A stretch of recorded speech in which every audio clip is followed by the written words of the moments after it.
Hello दोस्तों, welcome to my YouTube channel. और आज हम पढ़ेंगे चैप्टर फर्स्ट B.st की बुक से nature and significance of management. Chapter के अंदर मैनेजमेंट एज एन प्रोफेशन। इसका मतलब है कि मैनेजमेंट को हम कैसे कह सकते हैं कि मैनेजमेंट एक प्रोफेशन है।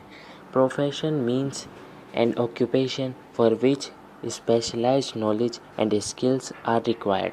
प्रोफेशन हम इसलिए कह सकते हैं क्योंकि एक स्पेशलाइज्ड नॉलेज होनी चाहिए, एक स्किल होनी चाहिए जो रिक्वायर होती है कि हम प्रोफेशन के अंदर यूज़ करें। तो इसके फीचर्स अब आगे पढ़ लेते हैं। Well defined body of knowledge. एक वेल डिफाइंड बॉडी होनी, मतलब एक नॉलेज से भरी हुई बात होनी चाहिए कि मतलब प्रोफेशन के अंदर उसे उस बात की नॉलेज होनी चाहिए।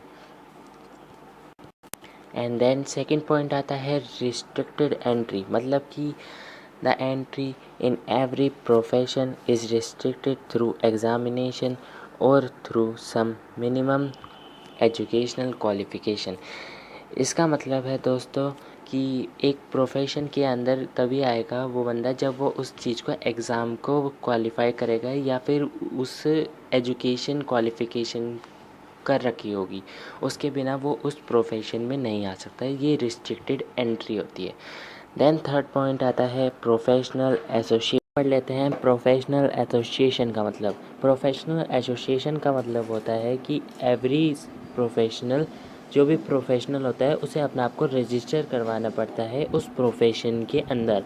एक एग्ज़ामिनेशन पास करवाना पड़ता है और फिर वो उस प्रोफेशनल जो होगा उसमें रजिस्टर करवाएगा अपना नाम, जैसे डॉक्टर्स अपना रजिस्टर करवाते हैं ना। दोस्तों आगे पढ़ लेते हैं। फोर्थ पॉइंट है एथनिक कोड्स ऑफ कंडक्ट, यानी कि जो प्रोफेशनल लोग होते हैं उन्हें एक कोड ऑफ कंडक्ट गाइडलाइंस के अंदर ही रहना पड़ता है।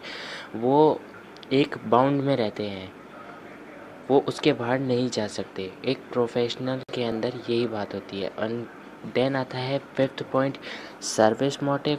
तो सर्विस प्रोवाइड करना, जो प्रोफेशन में एक जो मेन एम होता है वो यही होता है कि प्रोफेशन के अंदर सर्विस मोटिव होता है कि सर्विस प्रोवाइड करना दूसरे लोगों को। तो गाइस आज के लिए इतना ही। Please like my video, share my video, subscribe my video. Thank you दोस्तों।